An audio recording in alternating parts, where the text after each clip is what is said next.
गुरुदेव के चरणों में कोटि नमन। श्री विचार सागर दर्पण में हमारा चल रहा है कि शिष्य कह रहा है गुरुदेव से कि आपने इस ग्रंथ का प्रयोजन ये बताया कि सर्व दुखों की निवृत्ति और परमानंद की प्राप्ति। अब इसके लिए आपने उदाहरण भी दिए, जैसे रस्सी में हमें सांप की भ्रांति हुई।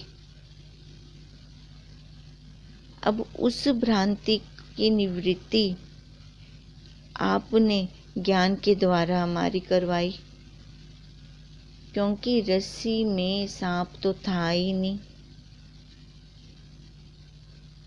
अब आपने ये बताया कि इस ग्रंथ का प्रयोजन क्या निकला फिर, और साथ में ये भी बताया कि इस ग्रंथ को हमें किससे श्रवण करना चाहिए, तत्वज्ञ गुरुदेव से, क्योंकि वही हमारे अंदर जो ग्रंथियां लगी हुई हैं, ग्रंथियों का छेदन वही तत्वज्ञ गुरुदेव ही हमारे कर सकते हैं। अब इसलिए आपने इस ग्रंथ का प्रयोजन यही बताया है कि परम आनंद की प्राप्ति मतलब मोक्ष। अब मोक्ष, फिर शंका फिर से उसको हो रही है शंका कि मोक्ष तो कोई चाहता ही नहीं है। मोक्ष मतलब कि इस शरीर का त्याग करना। सबकी बुद्धि में क्या होता है कि मरेंगे तो मोक्ष प्राप्ति होगी, तो मोक्ष के लिए तो पहले मरना पड़ेगा। अब मरना तो कोई पसंद ही नहीं करता, कौन मरना चाहेगा। अब उनको तो पहले ही सारे विषयों से आनंद वो आ रहा है और वहीं से वो सारे जीव ले रहे हैं, वो मरेंगे क्यों। अब जो ये दूसरी तरंग है, दूसरी तरंग ये शिष्य की न शंकाओं पे है। अब पहली तरंग में जो उसने गुरुदेव से सुना, अपने आचार्य से सुना, जो श्रवण किया, अब वहाँ से ही उसकी जो शंकाएं निकल रही हैं, उस पे ये दूसरी तरंग है। शंका कर रहा है वो। अब उसने ये बोला, जो आपने बोला, जो हमने ये पहले उसमें लिए थे भी, 4 अनुबंध आपने बताए थे। 4 अनुबंध में से मोक्ष को हमने फिर लिया था, मतलब इस ग्रंथ का प्रयोजन तो यही था, मोक्ष, परम आनंद की प्राप्ति, जो मोक्ष है हमारे लिए। अब कहते हैं उस 4 प्रयोजनों में से जो मोक्ष हमने लिया, तो वो मोक्ष क्यों वो लेगा, मरना कौन चाहेगा, क्योंकि बुद्धि में तो ये दृढ़ है कि मरने के बाद मोक्ष की प्राप्ति होती है। वो समझ में आ गया, इस ग्रंथ का प्रयोजन यही है। अब वही आपने उसको अधिकारी भी बोला, भी वही जो मल विक्षेप रहित तथा 4 साधन सहित पुरुष इस ग्रंथ का अधिकारी है। मल विक्षेप जाके नहीं, किंतु एक अज्ञान है 4 साधन सहित नर, सो अधिकृत मतिमान। अपने मतिमान उसको बोला जिसने ये 4 साधन लिए, विवेक, वैराग्य, षट संपत्ति और मोक्ष। और आपने ये प्रयोजन भी यही बताया, भी इस ग्रंथ का प्रयोजन भी यही है, मोक्ष मतलब परमानंद की प्राप्ति। पर मेरे को तो लग ये रहा है कि परम आनंद में वो विषयों के सुख में ही तो सारे मस्त हैं। कौन मरना चाहेगा कि मेरे को मोक्ष प्राप्त हो। अब उसके लिए वो शंकावादी उदाहरण भी दे रहा है। भी देखो, जो जिस अवस्था में है वो वहीं पर ही खुश है। अब हम देखें झुग्गी झोंपड़ी में जैसे बच्चे रह रहे हैं, पर वो अपनी लाइफ में कितने खुश हैं। उनको वहीं पे ही आनंद आ रहा है, आपस में रहकर ही। भले एक टाइम का खाना खा रहे हैं, भले तन पे पूरे कपड़े भी नहीं है। और दूसरा उदाहरण वो दे रहा है कि देखो, बाहर हम नालियों में जानवरों को लोटपोट करते हुए देखते हैं। हमें लग रहा है कि वो नाली में कैसे रहेंगे,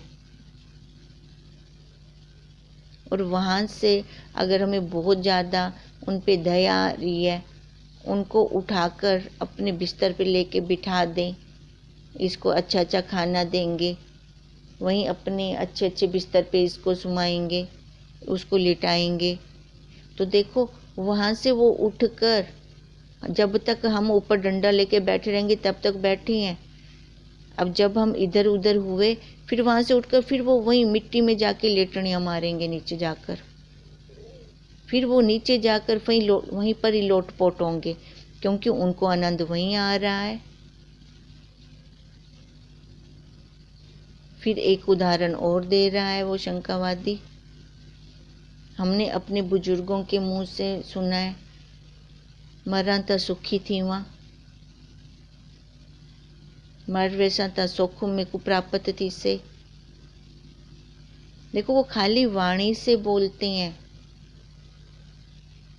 मरना कोई भी नहीं चाहता। तो उसके लिए एक छोटी सी वो दृष्टांत भी सुना रहा है, कहानी भी सुना रहा है कि कोई बुजुर्ग बार बार ऐसे बोलता था कि भगवान, सारे दुख तूने मेरे को ही देने थे, मरूंगा तो सुखी होऊंगा। तो ऊपर से जाते हुए भगवान जी ने एक बार उसकी बात सुन ली, तो उसको बोला, चल मैं तेरे को अपने स्वर्ग ले चलता हूँ। अब जैसे ही भगवान जी उसके पास आए तो उसने क्या बोला, अभी तो मेरे बच्चे छोटे हैं, अभी मैं इनको छोड़ के चला जाऊंगा तो इनका लालन पालन कौन करेगा। चलो, भगवान जी ने बोला, ठीक है, तू कर ले इनका लालन पालन। अब जब वो बड़े हो गए, कमाने लायक हो गए, तो फिर से आ गए भगवान जी। अब फिर कह रहे, चल मैं तेरे को ले चलता हूँ, तू बहुत दुखी है यहाँ पर। फिर वो क्या कह रहा है कि अभी मैं इनकी शादियाँ तो कर लूँ। चल, भगवान जी उसको फिर छोड़ गए। फिर कुछ काल के बाद फिर आए, उनकी जब शादियाँ हो गई, चल अब मैं तेरे को ले चलूँ। फिर कहता है, मैं इनके बच्चे तो देख लूँ, इनके बच्चों का लालन पालन कौन करेगा, इनके पास तो समय ही नहीं है, ये तो काम काज पे जाते हैं। फिर बच्चे भी बड़े हो गए, उनकी भी शादियाँ होंगी। फिर आए भगवान जी, चल तेरे को ले चलूँ। फिर कहते, आप मेरे पीछे ही क्यों पड़े हो, खाली मैं ही आपको दिख रहा हूँ और नहीं दिख रहे आपको। देखो, मरना कोई भी नहीं पसंद करता। अब वो शंकावादी इन्हीं उदाहरणों से वो यही बता रहा है अपने गुरुदेव को कि मोक्ष तो तब होगा, मरने के बाद ही मोक्ष होता है ना, पर मरना तो कोई पसंद ही नहीं करता। तो इस ग्रंथ का जो आपने प्रयोजन बताया कि सर्व दुखों की निवृत्ति, तो वो मरने के बाद होगी, और मरना कोई भी पसंद नहीं करता। जहाँ जो रह रहा है वहीं पर ही वो खुश है, तो ये इसका प्रयोजन ही निष्फल हो गया। ये ग्रंथ का जो ये प्रयोजन था ना, परमानंद की प्राप्ति, मोक्ष, वो ही विफल हो गया, क्योंकि मोक्ष की इच्छा तो कोई करेगा ही नहीं। और ये अधिकारी की बात कही थी आपने, जो भी अधिकारी है वही करेगा। भी अधिकारी क्यों चाहेगा, वो 4 साधनों में से एक साधन आपने ये मोक्ष का बोला था, तो वो ये मोक्ष क्यों चाहेगा। तो इसका मतलब भी कोई भी अधिकारी हो ही नहीं सकता। अब देखो, वो अपनी बुद्धि से शंका कर रहा है, वो शंकावादी। फिर उसके बाद कह रहा है कि गुरुदेव, आपने मोक्ष के दो अंश भी बताए। पहला अंश क्या बताया उसका कि सर्व दुखों की निवृत्ति, और दूसरा परमानंद की प्राप्ति, मतलब ब्रह्म की प्राप्ति। अब वो कहते हैं सर्व दुखों की निवृत्ति तो खुद अपने उपाय करके कर लेता है। अब जो सर्व दुख हैं, जो भी सर्व दुख हैं, वो खुद अपने उसके लिए पुरुषार्थ कर लेता है, उनकी निवृत्ति कर लेता है। तो फिर भी इस ग्रंथ का कोई प्रयोजन नहीं बनता, वो भी निष्फल जाता है, क्योंकि खुद वो कर सकता है, अपने दुख मिटा सकता है। और दूसरा बोल रहे हो परमानंद की प्राप्ति, मतलब ब्रह्म की प्राप्ति, जिसको हमने कभी देखा ही नहीं, हमने कभी जाना ही नहीं, तो उसकी प्राप्ति के बारे में हमारे विचार भी कैसे बन सकते हैं। देखो, हम प्राप्त किसको करना चाहते हैं? जिसको कभी हमने लिया होगा, देखा होगा, सुना होगा, जिसके बारे में हम जानते होंगे, उसके लिए तो इच्छा बन सकती है कि इसको मेरे को प्राप्त करना है, ये मेरे को लेना है। अब जिस ब्रह्म को किसी ने आज तक देखा ही नहीं है, तो उसकी प्राप्ति के लिए भी वो पुरुषार्थ क्यों करेगा? क्यों वो जाएगा उसको लेने के लिए? तो भी इसका ये बेकार गया। जो ये आपने मोक्ष के दो अंश बताए, वो भी बेकार गए। इसका प्रयोजन तो बन ही नहीं सकता।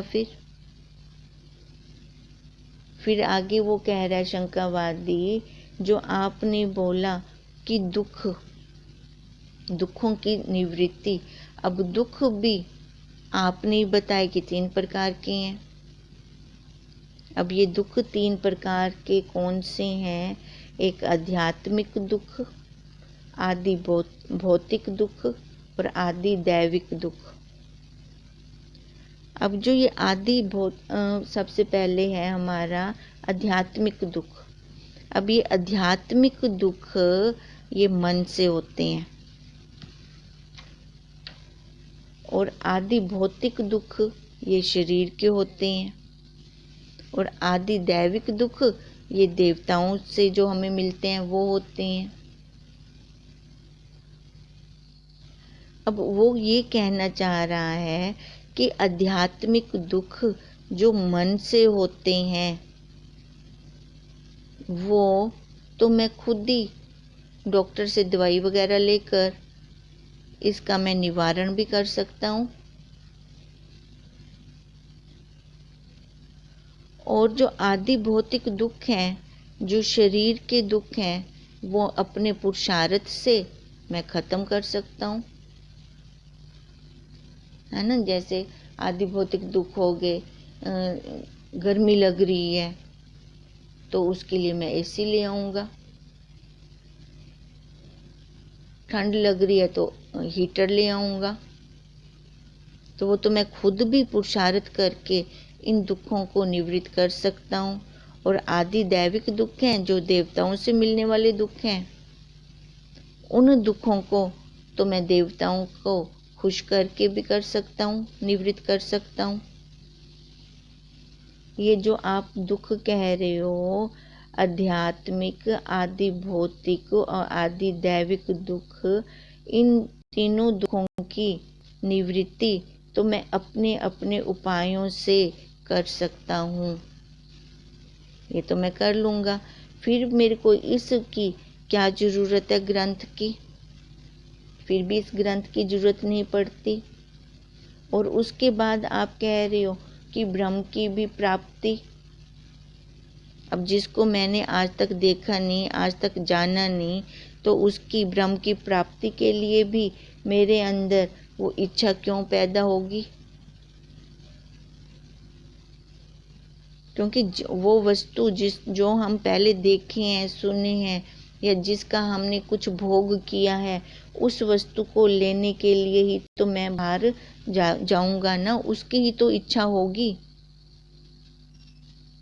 अब जिसके बारे में मेरे को कुछ पता ही नहीं है तो उसकी फिर इच्छा भी कैसे होगी। तो इससे उसने क्या सिद्ध किया कि पुरुष ना तो वो संसार की निवृत्ति चाहता है, क्योंकि निवृत्ति करने के लिए उसको मरना पड़ेगा, तभी उसको मोक्ष प्राप्त होगा, नहीं तो मोक्ष तो वैसे प्राप्त हो ही नहीं सकता। और वो मोक्ष क्यों चाहेगा, क्यों कोई मरना चाहेगा।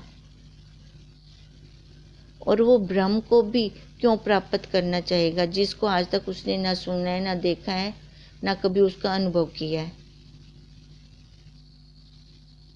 क्योंकि उसको विषयों के सुख ही तो सारे अच्छे लग रहे हैं, उसी में वो अपने आप को संतुष्ट कर रहा है। अगर नहीं उसके पास कुछ प्राप्त नहीं है तो वो पुरुषार्थ करके उनको ले लेगा। मेरे को तो ये ग्रंथ का प्रयोजन निष्फल लग रहा है। जो आपने बोला इस ग्रंथ से अधिकारी का, आपने जो संबंध बताया, अधिकारी संबंध विषय प्रयोजन, और प्रयोजन में जो आपने बताया कि मोक्ष की प्राप्ति होगी, उसको परमानंद को वो प्राप्त करेगा, मेरे को तो ये सारा ही निष्फल लग रहा है। ये ग्रंथ क्यों वो पढ़ेगा, क्यों लेगा। अब देखो यही उसकी शंका है, शंकावादी की। अब फिर गुरुदेव उसको आंसर देते हैं कि ये 3 दुख तो तूने स्वयं, जो तूने बनाई है ना, तो ये स्वयं तो खत्म नहीं कर सकता। जो ये मन वाले तूने स्वयं 3 दुख बनाए हैं, जो तू कह रहा है कि मैं खुद सबसे पहले ये आध्यात्मिक दुख जो मन से हमको दुख मिलते हैं, जो रोग हो जाते हैं, भूख इत्यादि के जो ये दुख होते हैं, मन से जो ये तू दुख ले रहा है और तू कह रहा है कि ये तो मैं खुद ही डॉक्टर से दवाई लेकर इनको ख़त्म कर लूँगा, तो वो ख़त्म नहीं कर सकता। अब जब तक तू दवाई लेगा तब तक तेरी ये बीमारी तेरी दूर रहेगी। अब देखो, जब मन में ऊपर से शरीर तो ठीक है, पर मन के अंदर इतनी टेंशन हो जाती है किसी भी बात को लेकर कि रात को नींद ही नहीं आती। अब भले वो डॉक्टर के पास जाएं, वो मनोवैज्ञानिक डॉक्टर के पास जाते हैं भी, शरीर तो बिल्कुल ठीक ठाक है, उसमें कोई बीमारी नहीं है, पर ये उठ नहीं पा रहे, पता नहीं क्या टेंशन हो गई है इनको। मतलब मन के अंदर कुछ टेंशन है, मन के अंदर कोई कीड़ा उनको खा रहा है। तो जो अब ये कह रहा है कि मैं डॉक्टर से दवाई लेकर उसको ठीक कर लूँगा, इसका निवारण कर लूँगा, वो तो कर ही नहीं पाएगा। क्यों नहीं कर पाएगा? क्योंकि डॉक्टर क्या करते हैं, जब बहुत टेंशन हो जाती है ना, तो नींद आने वाली दवाई देते हैं। तो वो नींद आने वाली जो दवाई होती है वो क्या करती है, हमारे मन को सुला देती है। मन के अंदर जो भाव आ रहे थे, जो बार बार विचार आ रहे हैं, उन विचारों से तो टेंशन होती है।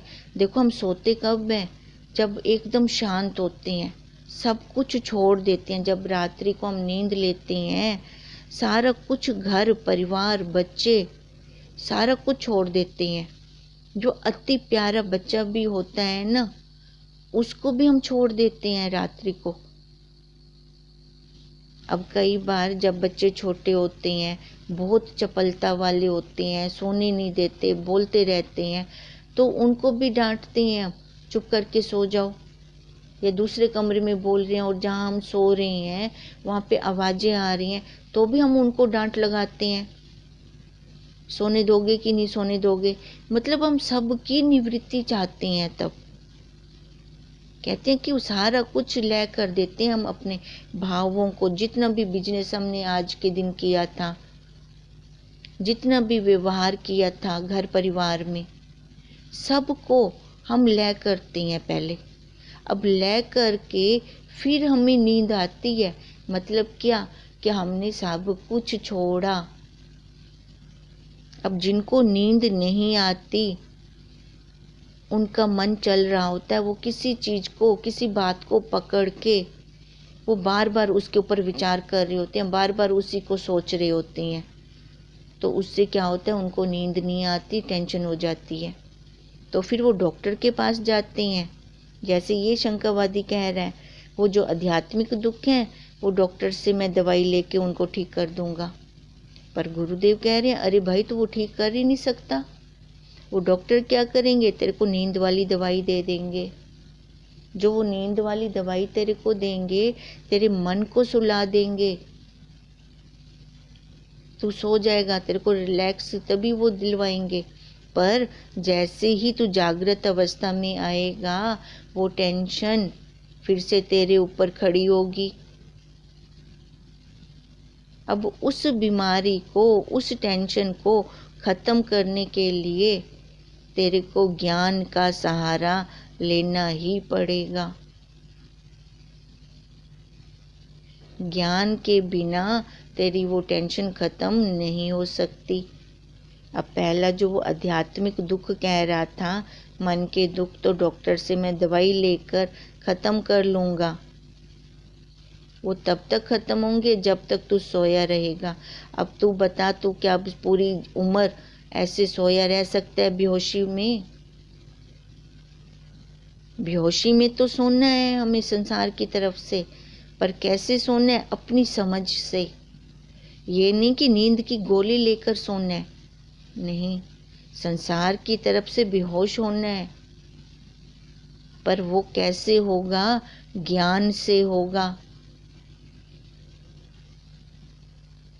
वो ऐसे तो वहाँ से ये आध्यात्मिक दुख को ख़त्म नहीं कर सकता।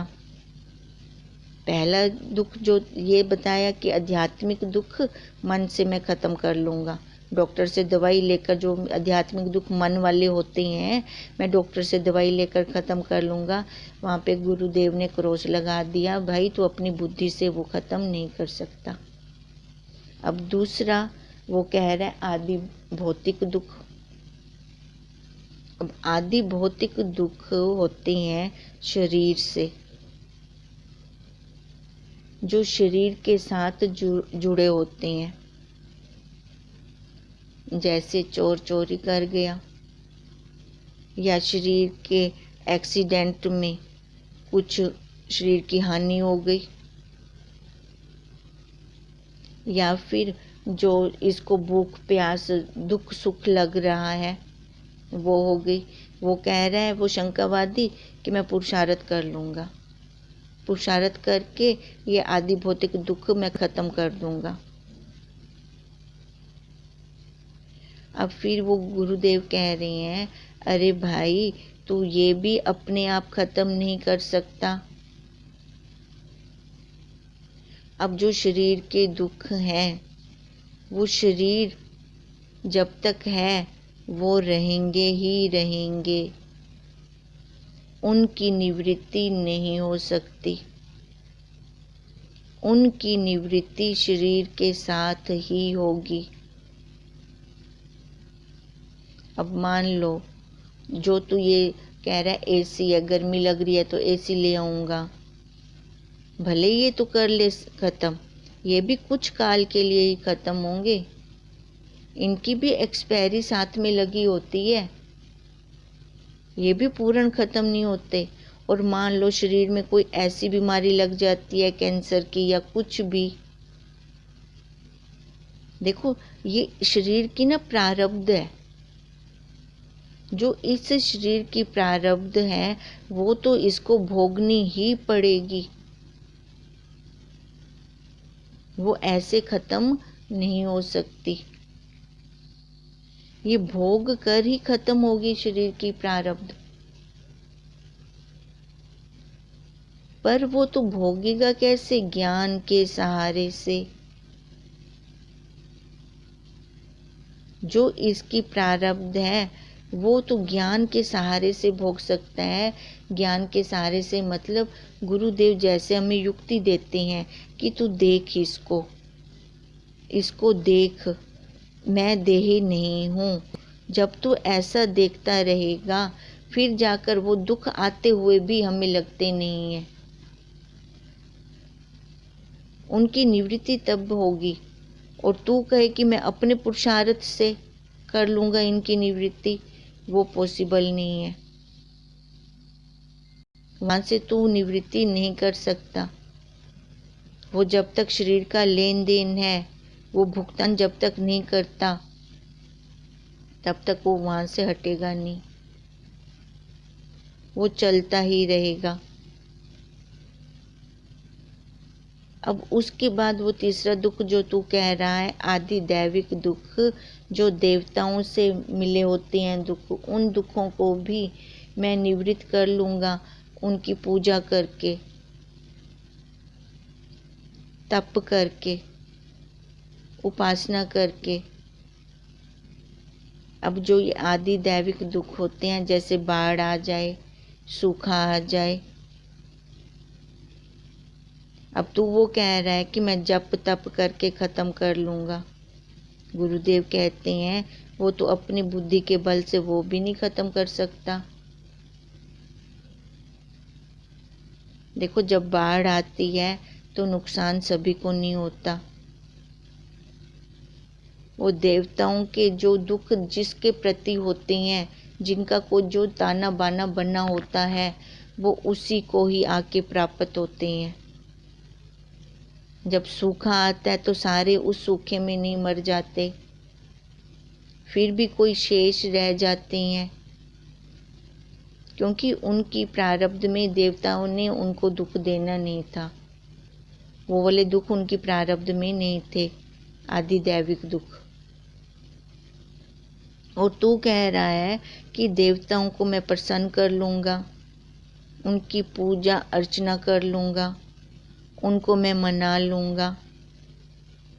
अब मानो तू जप तप भी कर लेता है, चलो मान लिया हमने, पर वो कैसे होगा? जैसे पानी के बहाव को हमने रोकना हो तो उसके ऊपर बाढ़ बनाते हैं। अब तूने वो तो खाली जप पूजा पाठ तप करके वो रोक दिया उस समय के लिए, कुछ काल के लिए। कुछ काल के लिए तूने जो देवताओं से तेरे को दुख मिलने थे उनको प्रसन्न करके कुछ काल के लिए तूने वो रोक लिया, पर इस शरीर का जो भोग भोगना था वो तो भोग कर ही हटेगा।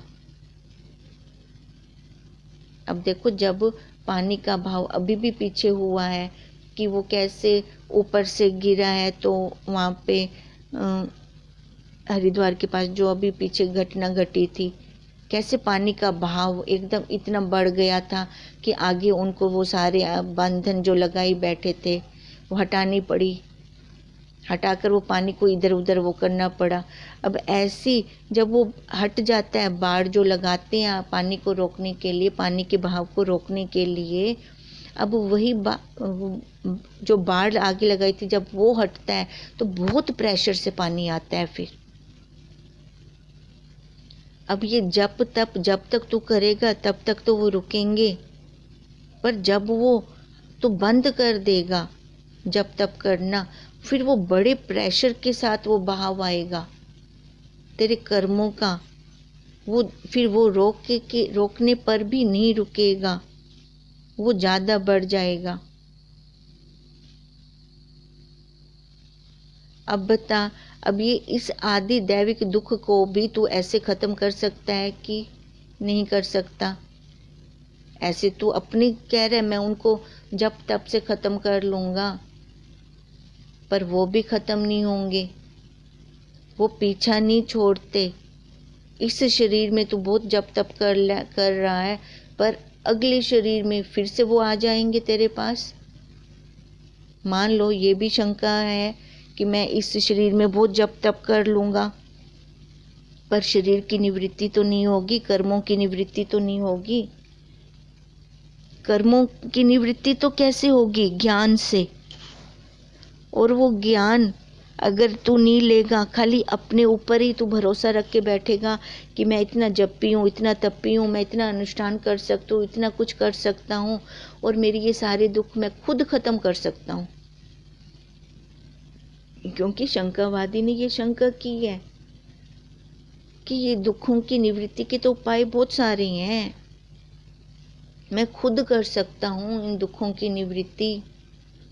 तो गुरुदेव ने बोला, भाई तू ये भी नहीं कर सकता, तू अपने आप ये भी नहीं कर सकता, तो कर्मों के बल से इनको निवृत्त करना चाह रहा है। कर्म से तो ये खत्म होते ही नहीं, कर्म तो भोग कर ही हटते हैं और इनकी निवृत्ति होगी तो केवल ज्ञान से ही होगी। ज्ञान के बिना और कोई दूसरा उपाय हमारे पास है नहीं। इसको फिर हम कल आगे और लेते हैं। अब देखो, जैसी ये शंकावादी की शंका हो रही है तो हमारी भी तो वही शंका थी।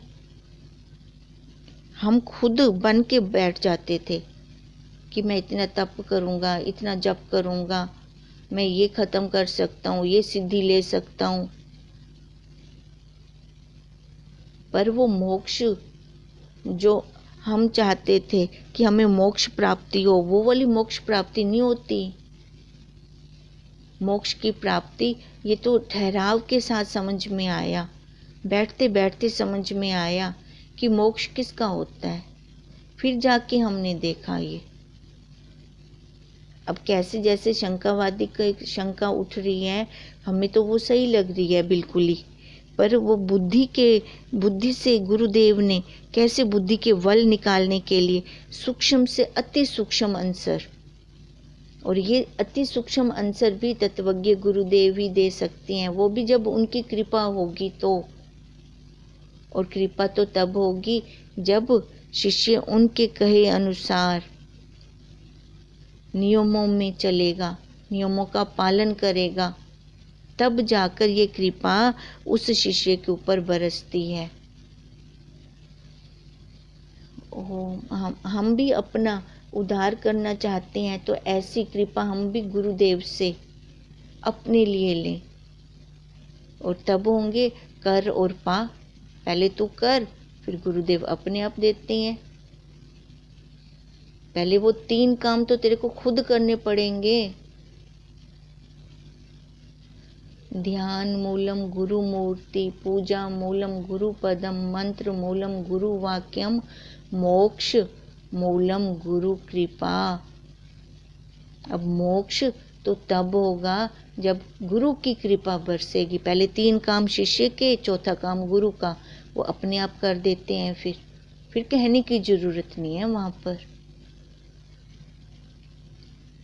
ओम तम नमामि हरिं परम, ओम तम नमामि हरिं परम, ओम तम नमामि हरिं परम। ब्रह्म स्वरूप गुरुदेव के चरणों में कोटि कोटि नमन।